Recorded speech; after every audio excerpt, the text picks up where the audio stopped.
तो हेलो बच्चों, कैसे हो जी? मजे में हो ना? चलो हम भी मजे में है बहुत इंटरेस्टिंग तरीके से। आज का चैप्टर जो है, मतलब आज का जो टॉपिक है बहुत मजेदार है, बहुत इंटरेस्टिंग है। देखिए क्या है। पहले तो ये पार्ट नंबर 4 है अपना। ये कितना नंबर है? पार्ट नंबर 4 है। क्लास 9th का, 9वीं क्लास का साइंस हम लोग पढ़ रहे हैं। अभी साइंस पढ़ रहे हैं तो उस चैप्टर 2 में पहुंच चुके हैं हम लोग। बहुत आगे हैं, चैप्टर 2 में पहुंच गए हैं। अच्छा एक बात बताओ, चैप्टर 2 का क्या नाम है? चैप्टर 2 का नाम याद है?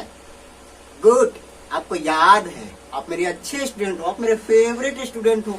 चलो आगे सीख लेते हैं। अब कहते बड़ाई करें, ठीक। चलिए अब हम लोग सीख लेते हैं कि ये जो टॉपिक सीखना है क्या है, कोलोइडल सोल्यूशन। कोलोइडल सोल्यूशन पढ़ते हैं या कोलोइडल सोल्यूशन पढ़िए, कुछ पढ़िए, स्पेलिंग आपको अच्छे से याद होनी चाहिए। समझ में आया? तो देखिए आपसे पूछेगा कि कोलोइडल सोल्यूशन किसको कहते हैं या क्या होता है, या उसको हम क्या पहचानेंगे। कुछ तो जानते होंगे ना उसके बारे में, कुछ न कुछ तो बात होता होगा, उसी के बारे में सीखना है। देखिए इन कोलोइडल सोल्यूशन, यानी कि कोलोइडल सोल्यूशन में सॉलिड पार्टिकल्स सस्पेंडेड यूनिफॉर्मली। थोड़ा सा समझ लीजिए। अभी जो पिछला वीडियो में हम लोग सीखे थे उसमें सस्पेंशन सीखे थे। तो सस्पेंशन में भी क्या बताए थे कि जो सॉलिड पार्टिकल होता है बीच बीच में लटका हुआ रहता है।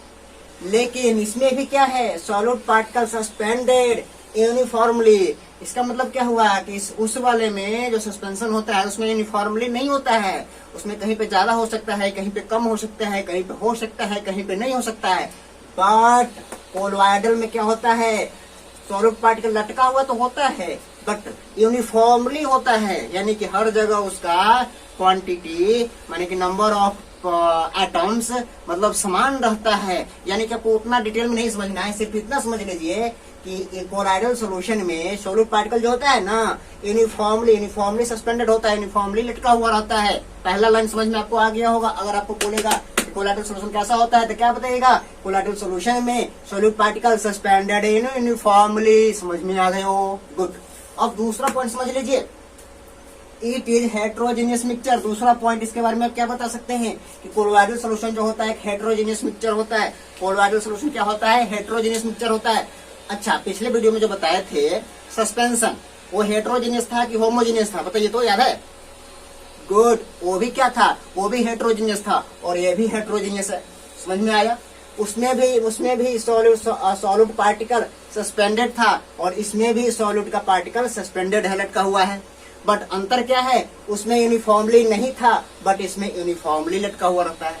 समझ में आ गया अंतर? गुड। अब जान लीजिए कोलोइडल सॉल्यूशन क्या होता है। It is a heterogeneous mixture, यानी कि ये भी क्या होता है, हेट्रोजेनियस मिक्सचर होता है। बट लेकिन ध्यान दीजिए यहाँ पे, अपीयर्स होमोजेनियस मिक्सचर। लेकिन ये हम लोगों को देखने में कैसा लगता है? होमोजेनियस मिक्सचर लगता है। बहुत इंपॉर्टेंट पॉइंट है। यानी कि कौन सा सॉल्यूशन है जो होता है हेट्रोजेनियस बट देखने में लगता है होमोजेनियस मिक्सचर। बतलाइए क्या बोलिएगा? Colloidal solution. याद हो गया होगा? याद हुआ कि नहीं हुआ? एक बार फिर समझ लो। यानी कि कोलोइडल सॉल्यूशन किसको कहते हैं? कोलोइडल सॉल्यूशन में सॉल्यूट का पार्टिकल जो होता है वो लटका हुआ होता है यूनिफॉर्मली। अब कोलोइडल सॉल्यूशन क्या होता है? एक हेट्रोजेनियस मिक्सचर होता है, लेकिन ये देखने में कैसा लगता है? होमोजेनियस मिक्सचर लगता है। समझ में आ गया? चलिए अब समझ लेते हैं कोलोइडल पार्टिकल का कुछ प्रॉपर्टीज ऑफ कोलोइडल सॉल्यूशन। देखिए अब देख लीजिए प्रॉपर्टीज ऑफ कोलोइडल सॉल्यूशन। मतलब क्या हुआ कि कोलोइडल सॉल्यूशन का कुछ गुण जो आपको हम पीछे जो बताए थे, जैसे सस्पेंशन बताए थे, सॉल्यूशन बताए थे, उस समय जो प्रॉपर्टीज बताए थे ना, सेम उसी सब तरीके का इसमें भी अगर आप एक बार अच्छे से देख लीजिएगा तो आपको एक ही बार में याद हो जाएगा सब। ठीक है, चलिए देखते हैं क्या है। पहला नंबर में है size of solid particle are bigger but smaller than suspension. इसका मतलब क्या हुआ कि सस्पेंशन का जो सॉलिड पार्टिकल होता है उससे इसका सॉलिड पार्टिकल थोड़ा सा छोटा होता है, लेकिन इसका जो सॉल्यूशन होता है ना, सॉल्यूशन का जो सॉल्वेंट होता है उससे उसका सॉलिड का पार्टिकल थोड़ा सा बड़ा होता है। समझ में आया? इसको आपको अच्छे से याद कर लेना है। ओके, ठीक। अब सेकेंड पॉइंट ये आसान है, can't seen by naked eye. यानी कि सॉलिड मतलब कोलोइडल सॉल्यूशन का जो सॉलिड पार्टिकल होता है हम लोग उसको नेक्ड आई से नहीं देख सकते हैं। तीसरा point, particles scatter a beam of light easily. हाँ, तीसरा पॉइंट में आपको क्या है कि इसका जो सॉलिड पार्टिकल्स होता है लाइट के बीम या बीम लाइट जो एक साथ बहुत सारा जाता है उसको बीम ऑफ लाइट बोलते हैं। तो वो क्या होता है, आसानी से स्कैटर कर सकता है, यानी कि आसानी से मतलब क्या कहते हैं उसको मतलब अभी पीछे बताया था ना, स्कैटरिंग मतलब क्या होता है, छितरा देना, ठीक है। हाँ, यानी कि आसानी से वो छितरा सकता है, यानी कि जैसे समझिए ना, ये हुआ अगर यहाँ पे हम टॉर्च जलाएंगे तो लाइट थोड़ा सा इधर घुस जाएगा, घूम जाएगा, थोड़ा सा उधर घूम जाएगा, थोड़ा सा उधर, यानी कि छितरा गया कि नहीं छितरा गया, उसी को कहा जाता है स्कैटरिंग। आपको हम बार बार बताते हैं, कहाँ गया स्कैटरिंग भाई, हाँ यहाँ पे स्कैटर। फोर्थ नंबर क्या है, path of beam of light visible in colloidal. हाँ, यहाँ पे ध्यान से सुनिए, ये पाथ ऑफ बीम जो होता है लाइट का वो विजिबल होता है, यानी कि दिखाई देता है किसमें, तो कोलॉइडल में। ये अभी हम लोग क्या सीख रहे हैं, कोलॉइडल है ना सीख रहे हैं, यानी कि जहाँ भी कोलॉइडल सोल्यूशन होगा उसमें अगर हम लाइट का टॉर्च से जला के देखेंगे तो उसमें मतलब हमको उसका पाथ क्या होगा, विजिबल होगा, दिखाई देगा। समझ में आया, गुड। अब क्या है 5 नंबर समझ लीजिए। 5 नंबर में देख लीजिए, ऑलवेज शो टिंडल इफेक्ट। मतलब क्या हुआ कि टिंडल इफेक्ट हमेशा शो होगा किसमें, तो कोलॉइडल सॉल्यूशन में। और 6 नंबर पॉइंट जान लीजिए, particles can't separate by filtration. हाँ देखिए, इसमें फिल्ट्रेशन प्रोसेस से कोलॉइडल सॉल्यूशन जो होता है उसमें के सॉल्वेंट और सॉल्वेंट को अलग हम लोग नहीं कर सकते हैं। कौन से प्रोसेस है, तो फिल्ट्रेशन प्रोसेस से। इसको एक बार फिर से समझिए, पार्टिकल्स कैन नॉट सेपरेट, यानी कि पार्टिकल को आप सेपरेट नहीं कर सकते हैं, किससे से, तो फिल्ट्रेशन से। लास्ट वाला क्या है, स्टेबल सॉल्यूशन। स्टेबल सॉल्यूशन का मतलब हम आपको सॉल्यूशन जब पढ़ाए थे उस समय भी समझाए थे। स्टेबल सॉल्यूशन का मतलब क्या होता है, यानी कि वैसा सॉल्यूशन जिसका सॉल्यूट और सॉल्वेंट हमेशा जहां पर हो, जैसे यूनिफॉर्मली अभी बताया यूनिफॉर्मली होता है, यानी कि उसको आप 2 घंटा 4 घंटा या 2 दिन छोड़ भी दीजिएगा तो उसका सॉल्वेंट पार्टिकल धीरे धीरे नीचे आके नहीं बैठेगा। समझ में आया, यानी कि जिस तरीके से मिल गया रहता है उसी तरीके से वो मिला हुआ ही रहेगा। यानी कि वैसे सोल्यूशन को क्या कहते हैं, वैसे सोल्यूशन को बोलते हैं स्टेबल सोल्यूशन। समझ में आया कि नहीं आया, समझ में आ गया तो अच्छी बात है, और नहीं समझ में आया है तो एक बार इसको फिर से समझ लो। ओके, हाँ, खुद से पहले एक बार समझो, खुद से। अगर आपको फिर भी समझ में नहीं आया है तो कमेंट कीजिए, आपको क्या नहीं समझ में आया। अगर ऐसा होगा तो हम आपको एक नया वीडियो फिर से बना के अपलोड कर देंगे ताकि आपको अच्छे से समझ में आए। मेरा कोशिश यही है कि हमसे जो स्टूडेंट पढ़ रहा है उसको अच्छे से पूरे 100% समझ में आए। अगर फिर भी आपको कोई प्रॉब्लम होगा तब हम आपको वहाँ पे जब होम ट्यूशन पढ़ाने आएंगे तब क्या करिएगा, आराम से पूछिएगा और हम प्यार से बता देंगे, ठीक है। अब हमसे होम ट्यूशन शायद नहीं पढ़ते हैं, अच्छी बात है। अगर नहीं पढ़ते हैं तो पढ़ सकते हैं, इस नंबर पे कॉल कीजिए और आप अपने गार्जियन से मुझे बात करवा दीजिए। अगर मेरे पास टाइम प्रेजेंट होगा हम आपको होम ट्यूशन जरूर प्रोवाइड कराएंगे। अगर आप सीतामढ़ी में रहते होंगे, कहीं भी सीतामढ़ी के कोई गांव में भी रहते होंगे ना, फिर भी हम आपको होम ट्यूशन मतलब प्रोवाइड कराएंगे। मेरा फोकस यही है कि अगर आप हमसे होम ट्यूशन लीजिएगा तो आप अपनी क्लास का नंबर 1 स्टूडेंट बने, अपने स्कूल का, अपने क्लास का नंबर 1 आगे से पीछे से नहीं। समझ में आया, ठीक। और या नहीं तो मेरा कई सारे स्टूडेंट आपके क्लास में पढ़ रहे होंगे, आपके स्कूल में पढ़ रहे होंगे, उनसे पूछिएगा हम कैसे पढ़ाते हैं, कितना अच्छे तरीके से पढ़ाते हैं, कितना मजेदार तरीके से पढ़ाते हैं। वो सब आपको, हम तो अब ये 2-4 को बराई कर रहे हैं अपना, वो लोग मेरा 10-15 को बराई करके आपको सुना देगा जी, ठीक है। चलो, इसको अच्छे से अभी नोट कर लेना है, लेकिन थोड़ा सा अभी रुक जाइए। इसका एग्जाम्पल अगर हम पूछेंगे कि भाई बताओ कोलॉइडल सोल्यूशन का एग्जाम्पल बताइए, तो कोलॉइडल सोल्यूशन का एग्जाम्पल क्या होता है। कोलॉइडल सोल्यूशन का एग्जाम्पल होता है मिल्क, ब्लड, जेल, ETC और भी कई सारी चीज होता है, लेकिन आपको फिलहाल मात्र 3 ही एग्जाम्पल याद रखना है। क्या क्या एग्जाम्पल है, मिल्क मतलब दूध, ब्लड मतलब खून, जेल मतलब नहीं पता है मेरे को, आप गूगल बाबा से सर्च करके अपने कॉपी में लिख लीजिएगा, ठीक है। हम आएंगे पढ़ाने तो पूछेंगे कि भाई बताओ जेल को हिंदी में क्या डाला, ओके, भोजपुरी में हो गया ना, ठीक। तो चलिए, एग्जाम्पल तो समझ गए।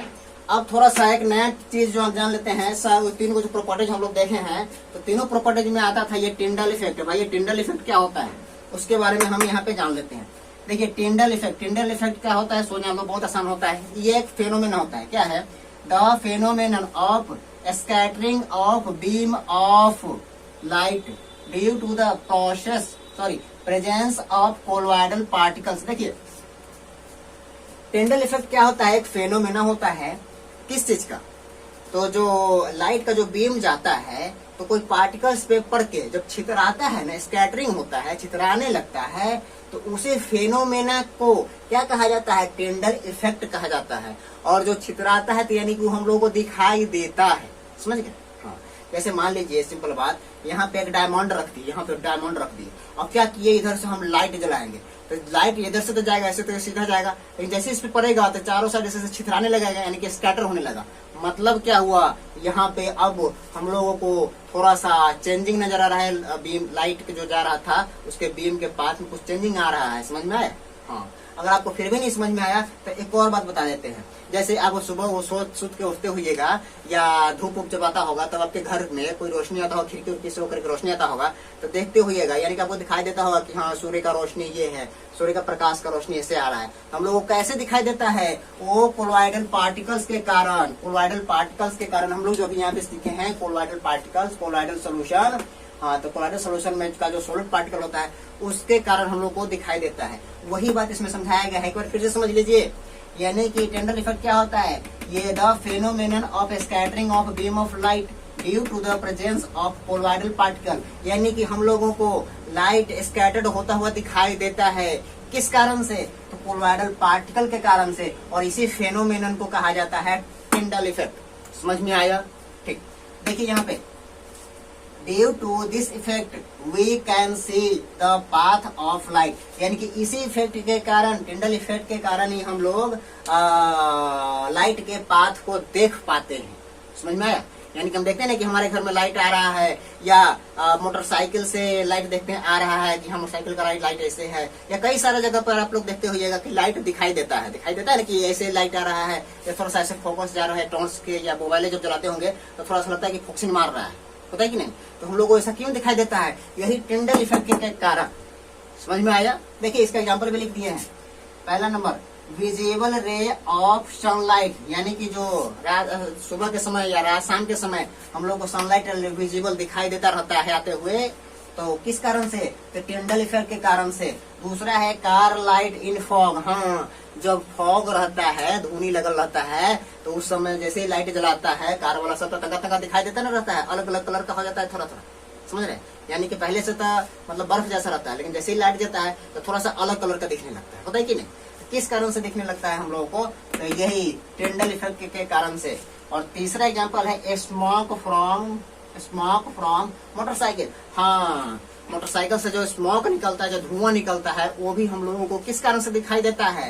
यही टिंडल इफेक्ट के कारण से। अगर आपको फिर भी समझ में एग्जांपल में कोई दिक्कत हो रहा है, एक और एग्जांपल लेते हैं, ये आप अपने घर पे एक्सपेरिमेंट करके देख सकते हैं। क्या कीजिएगा, दूध ले लीजिएगा एक गिलास में क्या कीजिएगा, पूरा भर के शीशा वाला गिलास में, उजला गिलास में दूध ले लीजिएगा। अब क्या कीजिएगा, यहाँ से एक अपना टॉर्च घर में होगा ना, टॉर्च होगा, उसको जलाइएगा, ऐसे करके जलाइएगा। तो देखिएगा पहले से तो आपका ये दूध उजला था, लेकिन जिस रास्ते से होकर जाएगा ना, अगर ऐसे होकर लाइट जाएगा तो देखिएगा इतना दूर का कलर थोड़ा सा चेंज हो जाएगा। तो ये चेंज किस कारण से होता है? यही स्कैटरिंग के कारण। समझ में आया? तो यही इफेक्ट कहलाता है क्या? टिंडल इफेक्ट कहलाता है। यही क्या कहलाता है? Tyndall effect. अगर आप दूसरा एक्सपेरिमेंट करना चाहते हैं तो आप क्या कीजिएगा, एक गिलास दूध नहीं, ब्लड ले लीजिएगा, खून ले लीजिएगा। अब खून किसका लेना है सो तो अब आप ही जानिएगा, ठीक है? तब उसमें यही काम करके देखिएगा, तो देखिएगा पहले से आपका खून लाल नजर आएगा, लेकिन जैसे ही लाइट इसे पास होगा ना तो थोड़ा सा कलर क्या होता है, थोड़ा सा चेंज हो जाता है। तो किस कारण से होता है? यही टिंडल इफेक्ट के कारण से होता है। वही बात इसमें लिख दिया गया है कि due to this effect we can see the path of light, यानी कि हम लोग जो लाइट के पाथ को देख पाते हैं। किस कारण से देख पाते हैं? तो टिंडल इफेक्ट के कारण से देख पाते हैं। आपको यहाँ तक अच्छे से समझ में आ गया है, बहुत अच्छी बात है। नहीं समझ में आया है, कोई टेंशन की बात नहीं है, इस वीडियो को दोबारा देखिए, फिर से समझ में आ जाएगा आपको। चलिए इसको अच्छे से आप नोट कीजिए, इसको अच्छे से याद कीजिए। आएंगे आप वहाँ पे तो आप 100% हमको यहाँ तक सुनाइएगा, और उसके बाद फिर हम आगे चलते हैं, आगे आपसे मिलेंगे पार्ट 5 में। इसी के साथ साइनिंग ऑफ। जय हिंद।